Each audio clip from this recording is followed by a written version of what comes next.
Business Connections here at Laredo College Global Logistics Center. So we're excited to have a very special guest speaker with us today, Victoria Nichols-Reyes. Victoria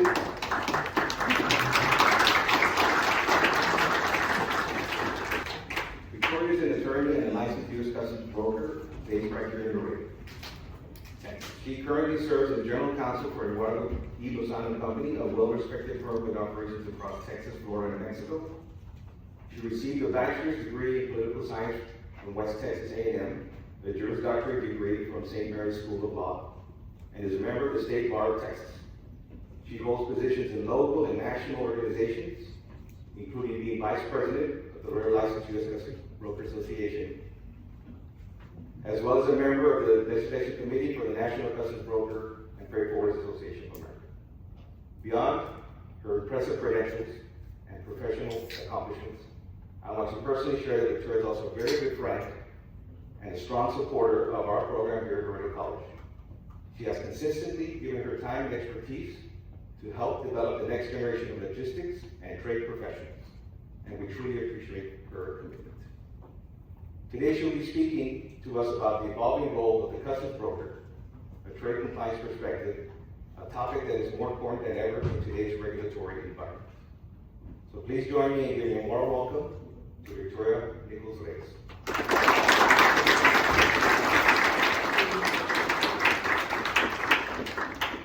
Hello, good morning, everyone. Good morning. How's it going? Good, awesome, that's the energy I want to see. So, thank you all so much for being here today. I'm so excited to get to speak to you all about something I'm really, really passionate about. As Mr. Solis said, that trade compliance is more important than ever. But quickly before I kind of go into more of the substance of the presentation, I want to just give a little bit of background about who I am and how I got into trade compliance. So, I'm an attorney as well as a United States custom broker, and I work at Eduardo Lozano & Co., or ELCO as we like to call ourselves.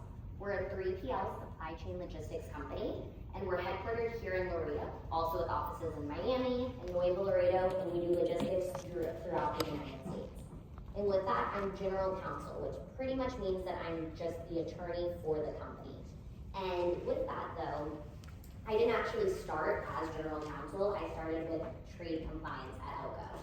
Now, in kind of a backstory to when I became a broker, I also just became an attorney. So I was a baby broker and a baby attorney at the same time.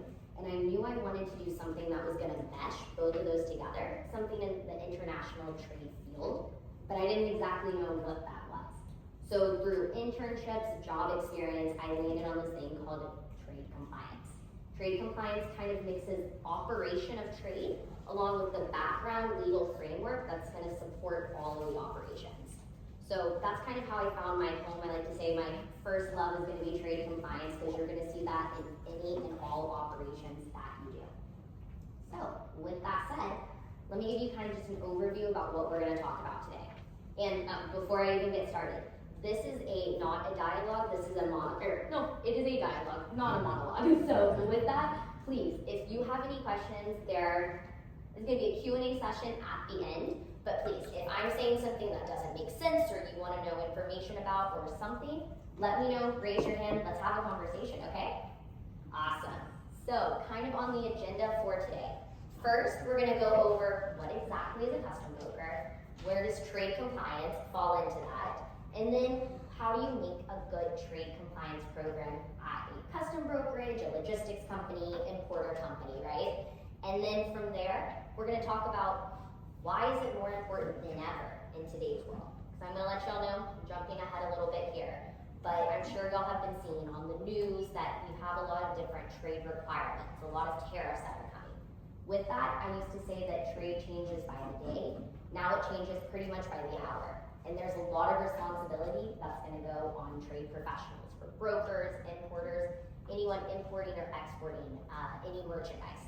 So with that, trade compliance has become more important than ever. So we're going to kind of go through what are these changes and what does that mean. Sound good? Yes. Awesome.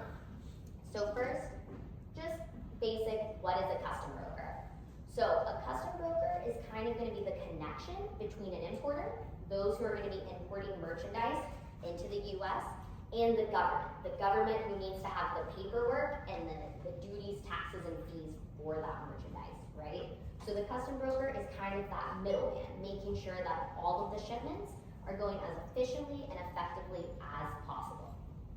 Kind of an analogy that I like to use on this is it's kind of like filing your taxes, right? That you can file your own taxes, but it's very technical. There's a lot of specifics that go into it. So I know that at least for me, it's easier to take that to a professional, right? So same thing with custom broker. That an importer, if it's my merchandise, I can enter it myself, I can clear it, but there's a lot of information. I'll show you all some examples in a second. A lot of technicalities, classifications, specific duty amounts, and importers don't want to get in trouble with the government, right? So they're gonna hire a custom broker that's gonna help them fill out all of the specific information and then clear the merchandise. Now, to become a custom broker, you do require a professional license. It's a licensing exam. And then also, you do background checks. But once you have that license, you're gonna do continuing education, make sure working professional, right? That we're staying up to date on all of these evolving trends, classifications, and legal rulings. And as a custom broker, the cool thing now with your license is they've made it a national permit license. So that means that once you get that custom broker license, you can actually clear any port throughout the whole entire United States. And that means you can clear over the road, rail, air, vessel, all of the above. So I'm located here in Laredo, but of course I can help clear shipments in my office in Miami. I can do New York, I can do Los Angeles. So it's a really cool, complex license to have. And with that being said, with that license, as I said, professional responsibility there, the broker has a lot of duties that they need to be making sure that they're overseeing with each and every shipment. So with that, what is important for a broker to be paying attention to? You're gonna be classifying the goods. Every good that's gonna be coming into the United States, it's gonna have a specific code that goes with it. So everything that y'all see imported, like everything in here, a chair, the shoes I'm wearing, my cell phone, all of that has a specific HTS classification. The broker, a lot of the time, is going to be the one responsible for applying that HTS classification. That goes into the duties, the taxes and fees. That's directly going to be equated with the HTS classification code that you apply on the entry. Once the broker has that information, they're going to be using that to prepare the documents. Brokers, in the olden days, they used to do actual physical forms. For every truck that you see, they would have a form, fill it out, take it to customs. Now, we do it all electronically. Brokers are gonna take the HTS classification, the duties, all the information they're gonna put, and they're gonna submit it electronically through an ABI system. And with that, then they submit it to the government. Also, the broker is responsible for the merchandise. Let's help our importers make the shipments as cost effective as possible. Any trade deal, any special programs, quotas, things that apply, the broker is responsible for that. And then also making sure that once the merchandise hits the border, does CBP need an inspection? The broker is gonna help kind of oversee that. Also documentation from shipments. So what I'm getting at is there's a lot of responsibility, right, with the broker that comes to this. And just to go a little bit more into detail too about the process. So this is gonna be a macro level, high level customs entry process, right? This is gonna be kind of typical of how you're going to be seeing entries here on the border. This is probably more or less an over-the-road shipment. And what we're doing here is we're using a two-part entry. Why do we do that here on the border? We do that because we want the truck to cross as fast as possible, and then it goes to broker roll, right? And we can make sure that we're filing the documents, things like that. So looking at just kind of the macro level about a customs entry process, as the broker, I'm gonna initially receive that shipment documentation from the importer. Then the broker is gonna prepare that paperwork, as I said, go through, submit it, so that once the truck arrives at the border, it can get cleared, we'll scan the paperwork, they clear it, it'll enter the US. From there, broker world, right, comes back into play. We're gonna file the second part of that customs entry, and then make sure we pay the government and that any post-entry processes are being followed. Now with this, and this is just an example, this entry documentation that we're talking about, right? This is a 7501. So on here, there's 44 different fields on one entry. And just to kind of give y'all a perspective, that my company alone does over 90,000 of these every single year. So if I have one entry, 44 different places on there, right? Entry date, country of origin, classification, the duties I'm paying to customs, the mode of transportation. There's a lot of information on there, right? And with that, if I'm doing one of these times 90,000 plus the paperwork that's coming after, all of these additional things I need to answer, customs requests, that's a lot to do, right? Yeah, and so with that, and what we're seeing in trade today, since trade has skyrocketed, brokers started realizing this is a lot of information, there's a lot of steps of this process, and there's a lot of responsibility for the broker, right? To make sure this is correct. So that's kind of where broker compliance departments came in. Now, if you ask probably 10, 15 years ago, brokers were doing compliance, but when you're seeing actual compliance departments and brokerages and importers and different companies, that's actually something that really became prevalent, I would say 10, 15 years ago, when you're seeing these standalone divisions, because everyone started really realizing this is a lot of information, right? And so they needed to make sure that they were protecting themselves and also their clients, the importers. So with that kind of came what we're seeing as the modern day idea of broker compliance. So internally at a lot of different companies, you're gonna see a broker compliance department. Like where I work at Alpha, we have the entry department, right? That's filing the entries. We have an audit department, which we'll get into a little bit in detail. And then we have the compliance department. Think of compliance kind of as like the umbrella that's overseeing all of the specific operations on a day-to-day. Because as the broker, we said that professional license, right? We need to make sure that we're hitting all of our standards and that we're making sure that every shipment is as correct and efficient as possible. So, I did kind of an example of what we would be looking at in modern day compliance department. These are kind of the 4 pillars of what would make a successful department. So with that, we have audits, we have record keeping, we have SOPs and manuals, and then we also have a risk analysis. Now again, there's not a correct or incorrect way to be doing compliance, but these more or less, if you have these covered, I think it makes everyone a little bit more at ease, right? Because we're making sure that we're keeping eyes on our shipments and we're making sure everything is correct that we're submitting to the government. So to dive a little deeper, the first pillar of a successful compliance department is going to be audits. Why do we need to audit? Well, with that, CBP has put a requirement on the custom broker, and they call it responsible supervision and control. Now with that, CBP said what they required for us to do, but not how we need to do it, right?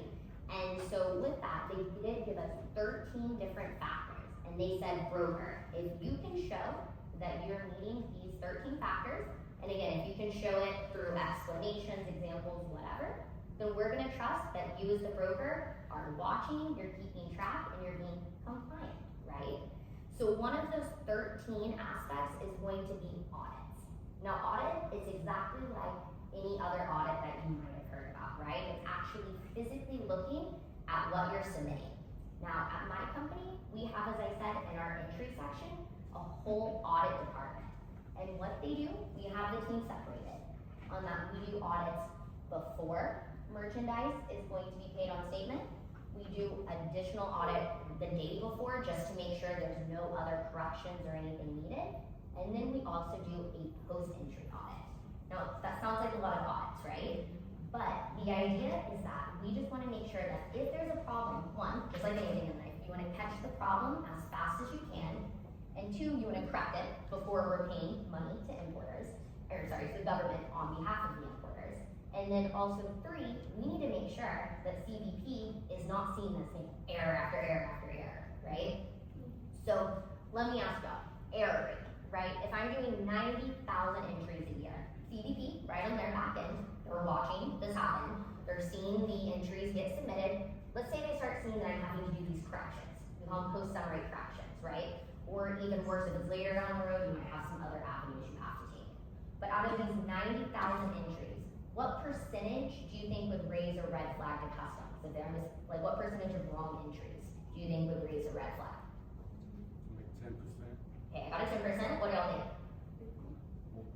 15 or higher, 1%? 5.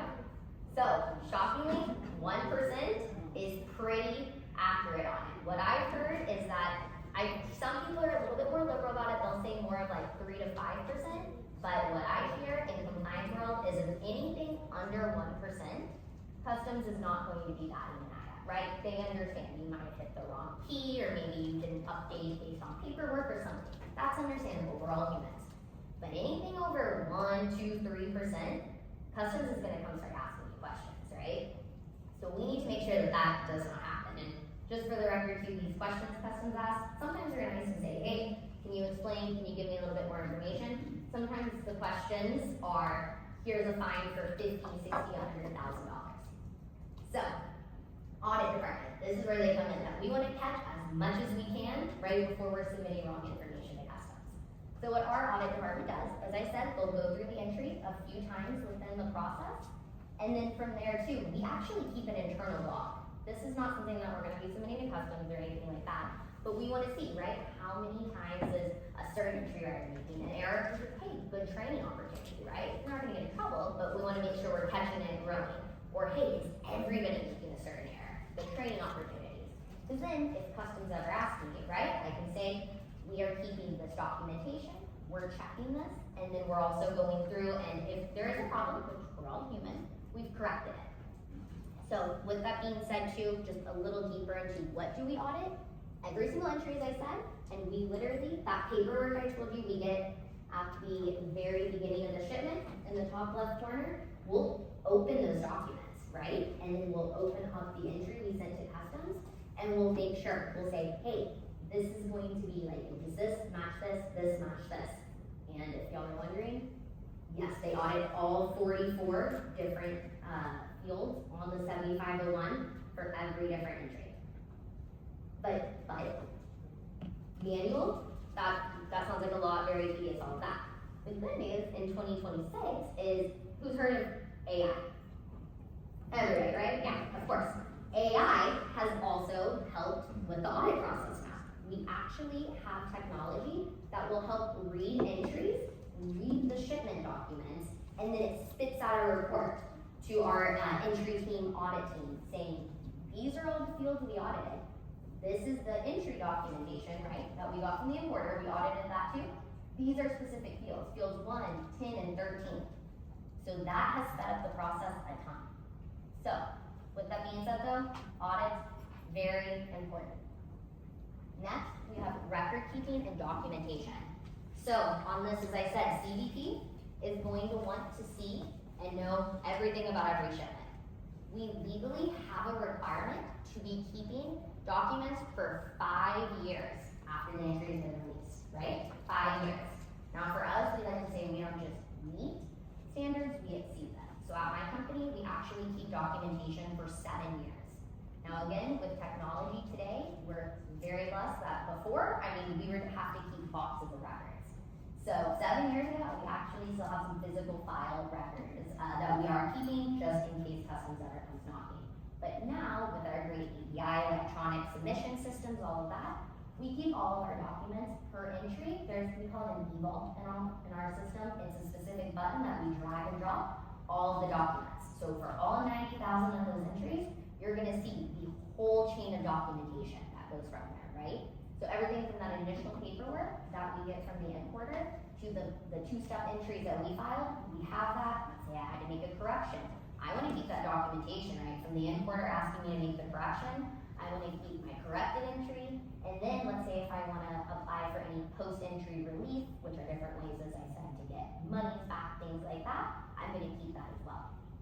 Now, you can keep it electronically, as I said. Most people just keep it in their ADI systems. CBP does give you some leeway of that, but if it's not really in an ADI system, you do have to explain to customs, I'm going to keep it this way and just kind of show I'm being responsible, right, and supervising it because, but electronic's pretty easy now. Now, with that being said, why do I want to keep it for 7 years versus 5 years? Any ideas? No? So, with that one, we're just probably very type A, right? We want to make sure that we have everything in order. But also, two, is that what we've seen, and especially now, which we'll get to in a little bit, with all of these changes, is that one, I want to see what did I do in the past to certain merchandise, right? Because I could have an importer come in as the middleman. We're a team player with the importer, we're there to help, but also sometimes they might come and not be very happy with me about something. So I want to keep that to make sure if they have any questions, right? Also, two, well, customs is 5 years. With that being said, let's say an entry hasn't liquidated, which means the finalize, the entry's done, keep it moving. If it hasn't, it's fair game for customs to still come back and ask me for information. And when they come ask, they can do it in things called request for information, which is a CF-28. They can do a CF-29, which is the escalation of the CF-28, which means I already have a decision, so you either need to pay or I agree with your finding. Or they might even call the information back, right? So that's a 46, 47. Those normally are gonna happen right in the merchandise process, but still. I'm gonna be getting lots of love letters from customs, right? And I wanna make sure that I have my documentation saved, prepared, organized, so that I can make sure that if they ask, I have it all in order. Okay, another pillar. This is an SOP, Standard Operating Procedure. So with this, I wanted to give y'all just kind of an example of an SOP. The ideas of an SOP are pretty simple. And I want to make sure that for all 90,000 of my entries, that I have each of my entry writers doing it in a uniform fashion, right? It might change a little bit by customer, some specifics on types of shipments, things like that. But I want to see that everyone across the board, more or less, is doing it how I need them to do, right? Because that's kind of a pillar of compliance right there. And we want to make sure that I'm teaching my team, right, how to be doing the entry correctly. And once I teach them, I want to make sure everyone's doing the same thing.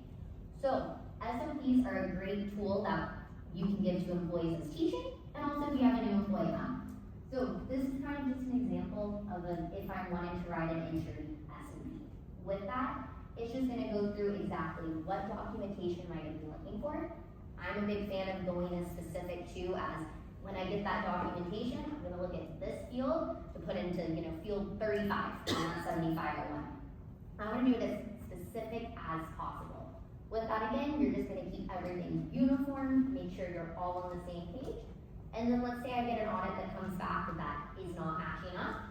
I can go to the SOP and realize, I told my team to do it this way, but it really should be this way.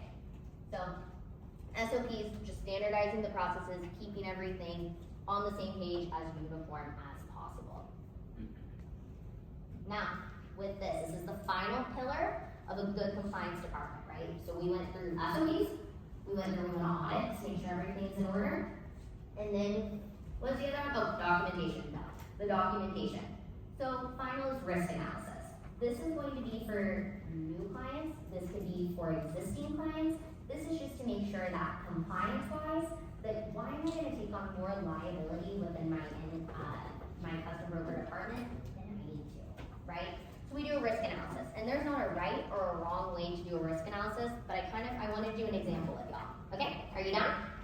Yeah? Okay, so we're going to do a risk analysis for ballpoint pens, okay? So let's say I have an importer that comes in that says, well, let's say 1,000 ballpoint pens, right, are coming. Where do you want them coming from? Name a country.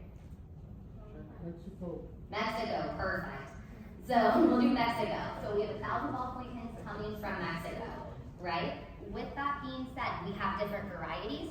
We're gonna have logos on these pens, and we're gonna have a big bulk of them, right, coming. As an internal compliance department, I have this new customer coming. What are factors I'm gonna think of? What are some risks, right, that we might wanna consider? Yes, okay, that's good. What else? Damaging the product, okay.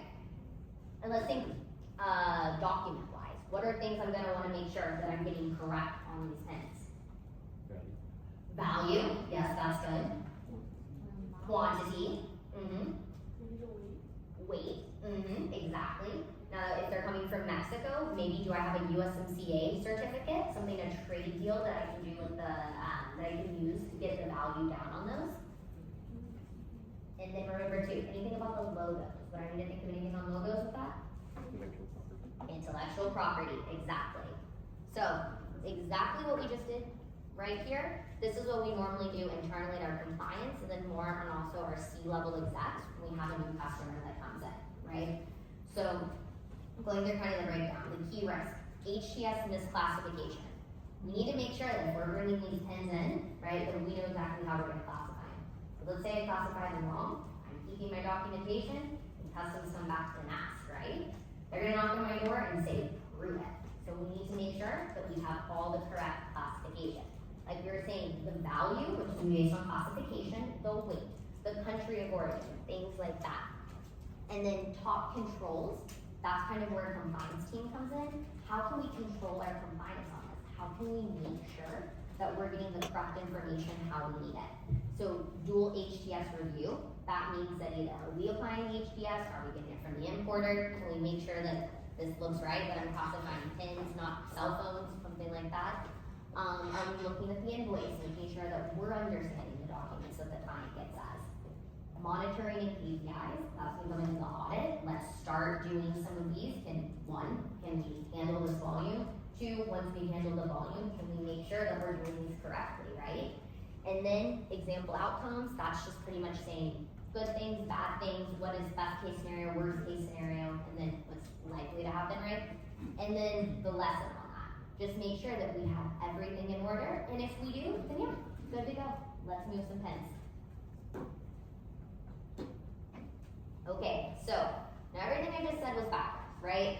More or less of, we know what a custom broker is, we know how customs compliance plays into it, we kind of have our idea of the perfect compliance department for a brokerage where we might see with an importer.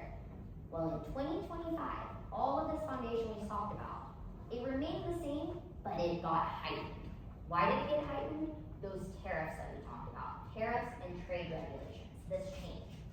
So, what I did here, and this is very, very, very high level, okay? I know that there are probably some of my broker friends here, they're like, nope, this is literally not it at all. But this is just a high level view of what has happened in probably the last about 13, 14 months.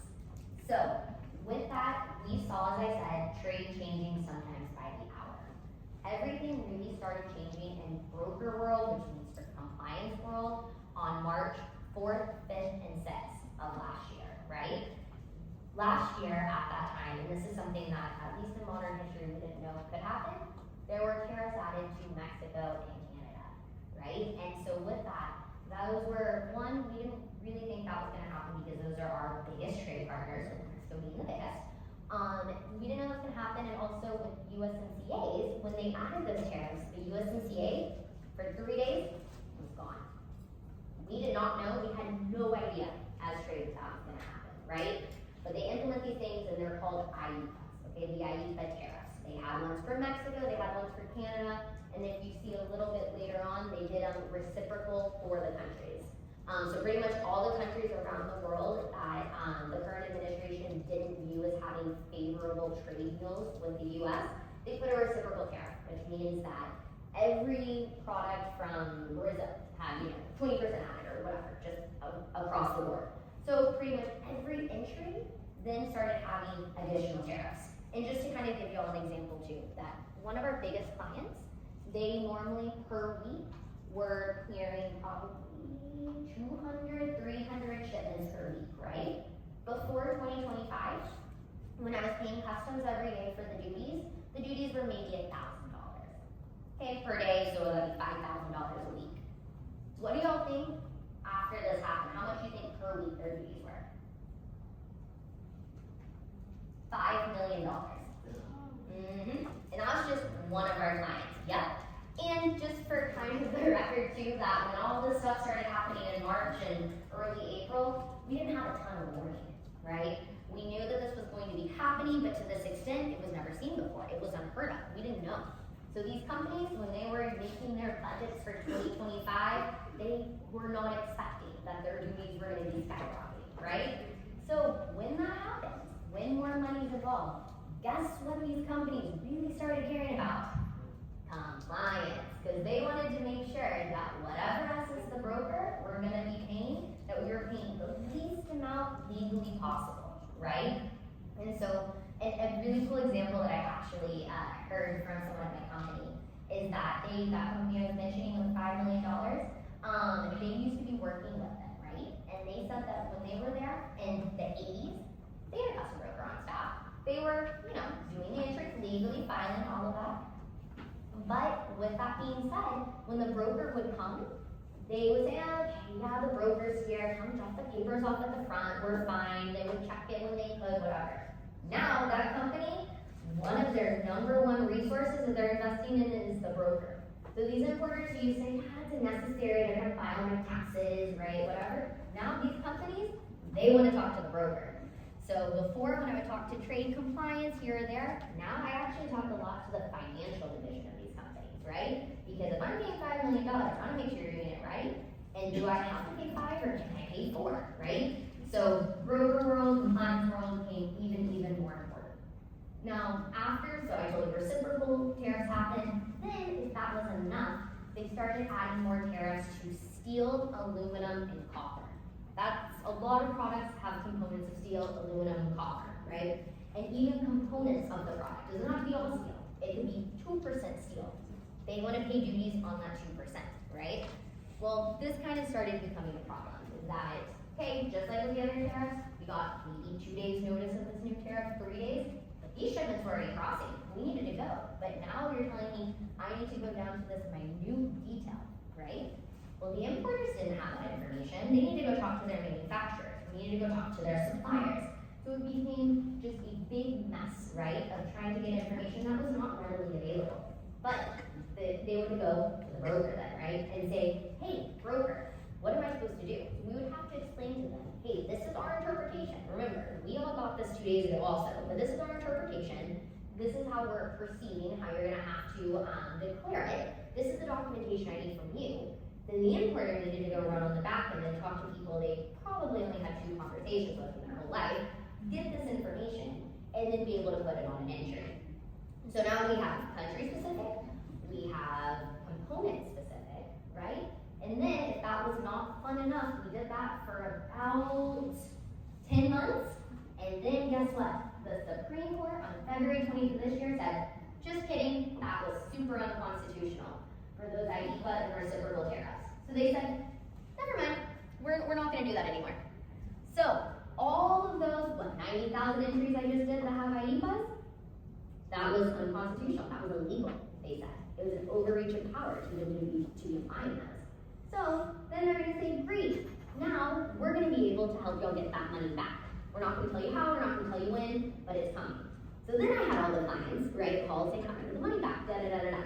So we're currently in the process of helping them get refunds for that. But the point of the matter in all of this, right, is that we've had things that have started applying, we needed to interpret it.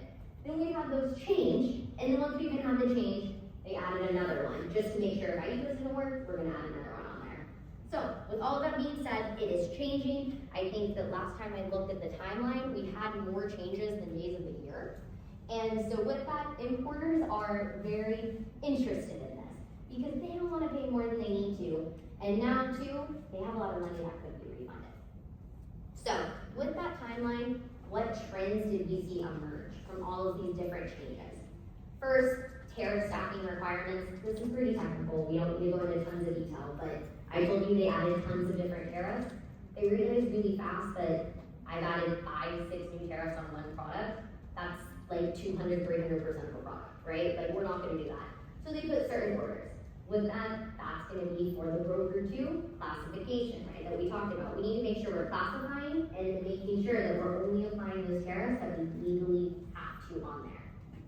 Also, steel, aluminum components, documentation, reading that, I mean, that goes so specific, y'all, that it's literally going to be, sometimes we'll get it's called a bill of materials about how this product was made. These are manufacturing supplier documents, right?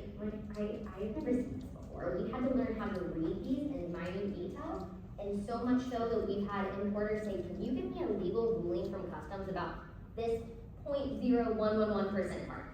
What do I do with this? How do I classify it, and do I need to pay duties on it? So we've become manufacturing experts, supplier experts, bill of materials, components, all of that experts. De minimis shipments, These are low value shipments that we used to be able to be importing into the US, so that's a lot of the Shein, what is it called, Temu, things like that. Those have completely evolved, so those are pretty much not going to be allowed duty-free anymore. Foreign trade zone inbounds, these are different unique types of trade that we've seen that have evolved throughout all of these changes. So trade's still gonna trade, but again, the importers now wanna make sure that they can do it in the most cost-efficient or low-duty way possible. So now as brokers that, over-the-road entry I showed y'all earlier, we might not wanna do that anymore. Because that means getting a lot of tariffs, right? On country-specific, product-specific, components, all of that. So they'll come to the broker and say, give me some other options. What do I need to do about that, right? And then finally too, shifting manufacturing locations and reducing foreign reliance. That is a very fancy way just to say a lot of them too want to move their supply chains to the US. Because it's a US component, material, product, you're not going to be paying tariffs. So the broker is stuck in the middle of all of this. Because with all of this, importers now are looking to brokers to say, help me explain this and help me look at my supply chain and tell me the most efficient way and cost-effective way that I can do it. But with that being said, asterisk and all of that, brokers still, we have that professional license, right? And we have to make sure that one, we're doing everything legally and correctly, because let's say one of these fast changes are happening and I don't do it correct, who do you think they're gonna come back to? Probably the broker, right? If I'm giving advice here and there, whatever. But then also too, we have millions of dollars at play. So if anything, the broker, middleman, good position to be in, but a high liability position to be in, right? So we have to make sure that all of those compliance frameworks that we're doing, auditing, document control, record keeping, that we're not just continuing to do it, we're doing it to a heightened standard. Because now, with all of the changes, we've seen the stakes just get higher and higher. And quickly, this is what I was explaining about kind of supply chain compliance, that before, in old time broker world, 2024 before, we were looking at the custom broker, importer of record, these two more kind of the end of the supply chain. That's kind of where the communication used to majority of it be, right? That I'm gonna be getting my documents from the importer has it downstream gotten it from their suppliers, manufacturers. So by the time it gets to me, well, of course, like we had some relationship maybe with manufacturing, looking at their documents, things like that. It was not going to be the norm. It was more the importer, the manufacturer who then worked for each specific part. Well now, if I'm over here, custom broker, and I'm seeing this entry release, entry flag for different inspections, questions, things like that for customs, I need to make sure that my importer knows how to answer these questions. Because over here, if I get an entry stop, CBP isn't going to give me forever, right, to answer these questions. So now, I'm not only educating my importer, I'm making sure that we've educated their manufacturer, supplier, and this can go for everything, like I'm saying, to components. This can go to forced labor standards that we need to make sure that they are handled correctly, and then even just document control and resources from there.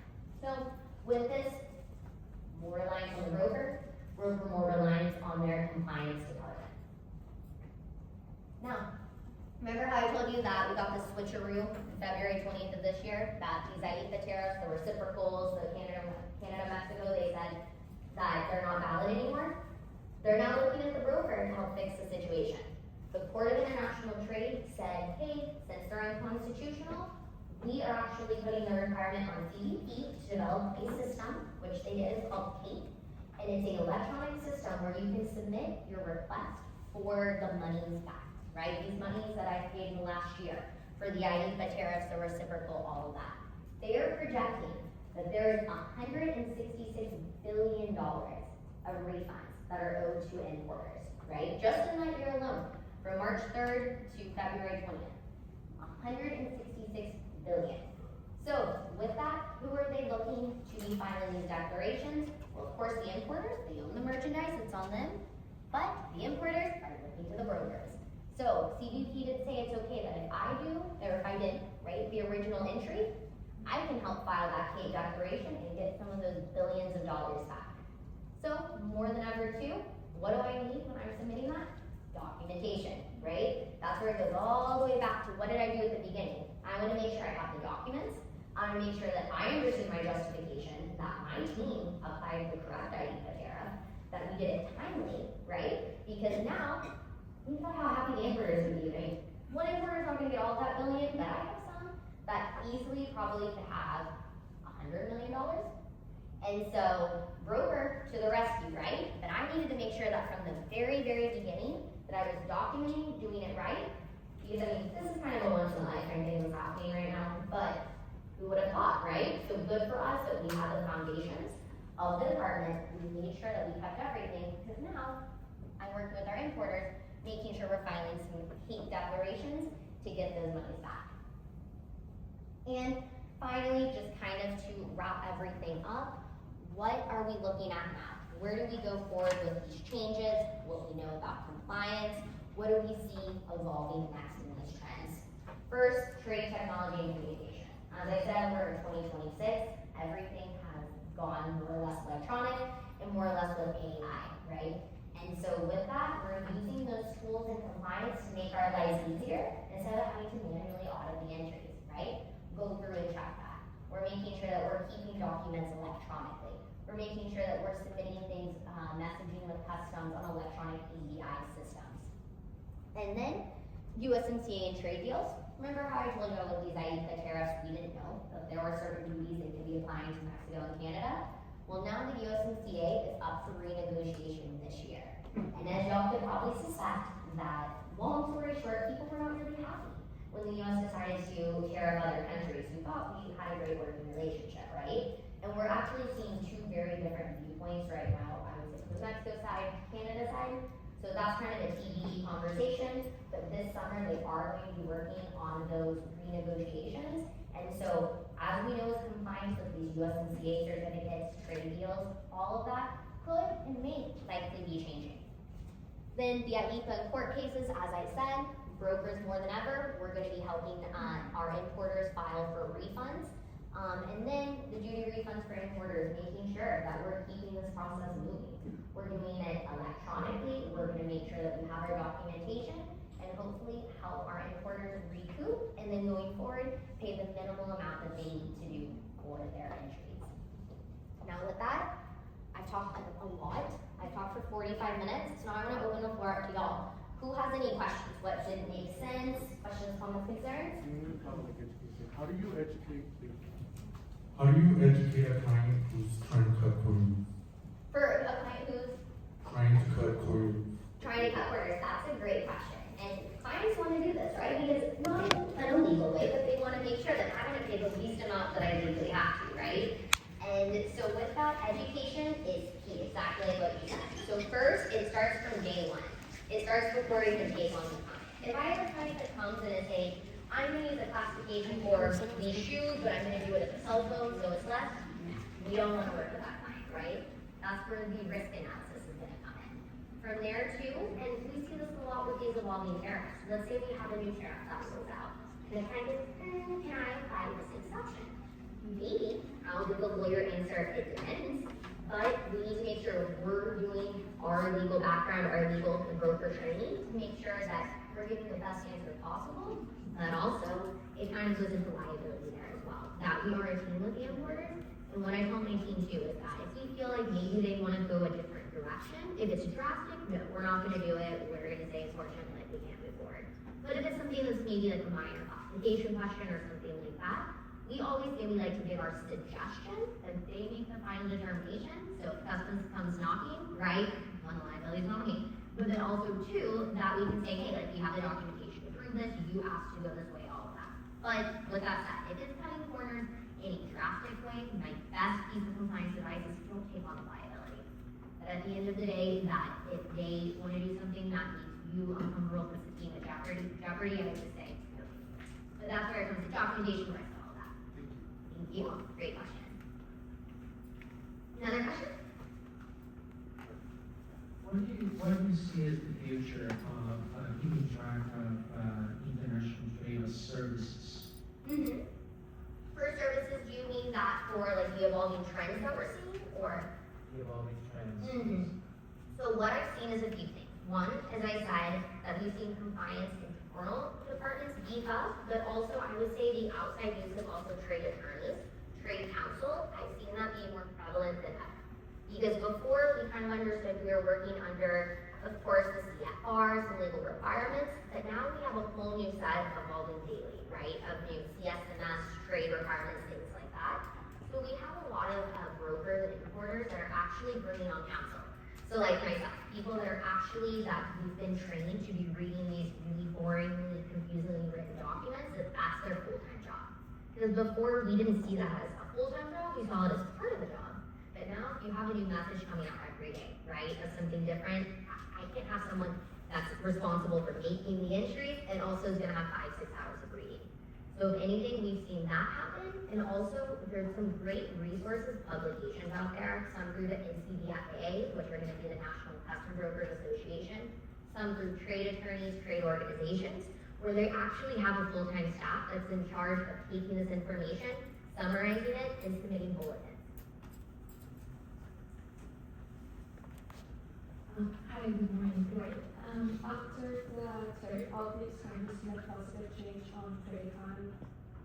With the tariff updates, it depends. Sorry, it's like such a lawyer. I think that I think there's even more reliance on a broker. So I think that with that aspect, yeah. I think for my profession, definitely. I think that could be a positive thing, just kind of workforce-wise, that we're going to be putting more responsibility, more eyes, more jobs required, right, within the actual brokerage doing these functions. I think there is a complete now new focus on the requirements of these. But with that being said, if we're looking economy-wise, just kind of outside the trade world like that we're in, it definitely has been something that's taken a hit on the economy, right? That with that being said, that when these tariffs happen, there's already merchandise that's on the truck loaded, right? And just an example too, I know there's been importers who had 2 trucks crossing the bridge at the same time. One crossed the midway point before midnight, and one didn't. This truck that I already crossed didn't have a tariff applied, this one did. And so with that, these things are happening so fast, these shipments are unexpectedly having additional costs, right? And so with that, those costs in some form or fashion do get passed on to the ultimate consumer, right, who's gonna buy the product. But I would be interested to see, now that we have billions of dollars of refunds happening, hopefully we'll kind of see that on the back end cool down a little bit. Hi, all of the areas you outlined, the workflow for the broker and presentation, where do you personally see the greatest opportunity for improvements through AI? Through AI, I would say about the manual data entry process. And so with that, when we went to that kind of flow, right, of the process of the entry, what we've seen and really what AI is great for this industry is that it's not gonna replace jobs, but it's actually gonna enhance jobs. And so with that, instead of me having 10 people on one account just looking at an invoice, putting the documentation in, I would rather those people be interacting with the importer, right? Maybe shifting to reviewing different CSMS messages, things like that. So if anything, I think it's just gonna help on the manual side of it, like the data entry, and then also even on audits as well. So it's just gonna help everything be more efficient. But again, we still have tons that we need to do. As we're saying in the compliance world, it never stops, right? So I'd rather those people, instead of doing manual data entry, be able to do a little bit more higher level task on there. Any other questions? Okay. Easy enough. Just if anybody wants more information on this, here's a few different publications. Like I said, the CFR, HTS, some good links if you want more information, kind of understand more about this process. Also, I'm happy to share this presentation so y'all can all have a copy. And with that said too, let's connect. This is my information. Please email me, call me, add me on LinkedIn. Let's connect. If I can be of any help in the future, answer any questions, please let me know. And thank y'all so much for having me today.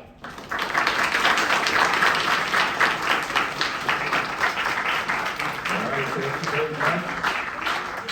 Victoria Nichols, custom broker, lawyer, excellent presenter. This was very, very informational. It's amazing how the brokers have been thrust into the spotlight with all these changes and